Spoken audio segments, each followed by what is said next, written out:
دوستوں، lolly would کی film اور ڈرامائی صنعت کے بہت بڑے نامور اداکار فیروز خان نے سماجی رابطے کی ویب سائٹ ٹویٹر پر ایک پیغام جاری کیا، اور یہ پیغام ان کی سابقہ اہلیہ علیزہ سلطان کے حوالے سے تھا، اور انہوں نے گزارش کی ہے اپنے مداحوں سے اس پیغام میں۔ تو انہوں نے کہا کہ جو کچھ ہوا ہم دونوں کے درمیان تھا، اور اب ہمارے درمیان کچھ نہیں ہے۔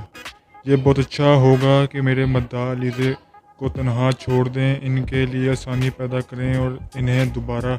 سکون سے زندگی گزارنے میں مدد فراہم کریں۔ دوستوں، یہ پیغام تھا فیروز خان کا، جو کہ انہوں نے ٹویٹر پر ڈالا اور اپنے مداحوں سے درخواست کی علیزہ سلطان کے حوالے سے کہ ان کو تنگ نہ کیا جائے۔ دوستوں، 2022 میں ان دونوں کے درمیان علیحدگی ہو گئی تھی، اور اس وجہ سے ہوئی تھی کہ کیونکہ علیزہ سلطان نے فیروز خان پر کچھ الزامات لگائے تھے جسمانی اور نفسیاتی تشدد کے، جس کے بعد وہ فیروز خان سے علیحدہ ہو گئیں۔ دوستوں، بھی پیچھے فیروز خان کچھ دن پہلے عدالت میں پیش ہوئے تھے، جہاں پر انہوں نے کہا تھا کہ ان کو ان کے بچوں سے ملنے نہیں دیا جا رہا، اور جو تحفے انہوں نے عید کے دیے تھے وہ بھی ان تک نہیں پہنچائے گئے۔ اور فیروز خان نے یہ بھی درخواست کی تھی عدالت سے کہ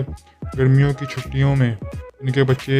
وقت ان کے ساتھ گزاریں، جبکہ علیزہ سلطان کے وکیل نے یہ دفاع کرتے ہوئے کہا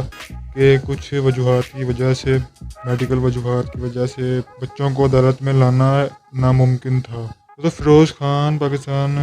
لالی ووڈ فلمی صنعت کے بہت بڑے اداکار ہیں، اور یہ پیغام انہوں نے اپنے مداحوں کو دیا۔ آپ لوگ ان کے اس پیغام کو ضرور مانیں، اور آنے والی خبروں کے لیے اس چینل کو سبسکرائب ضرور کریں۔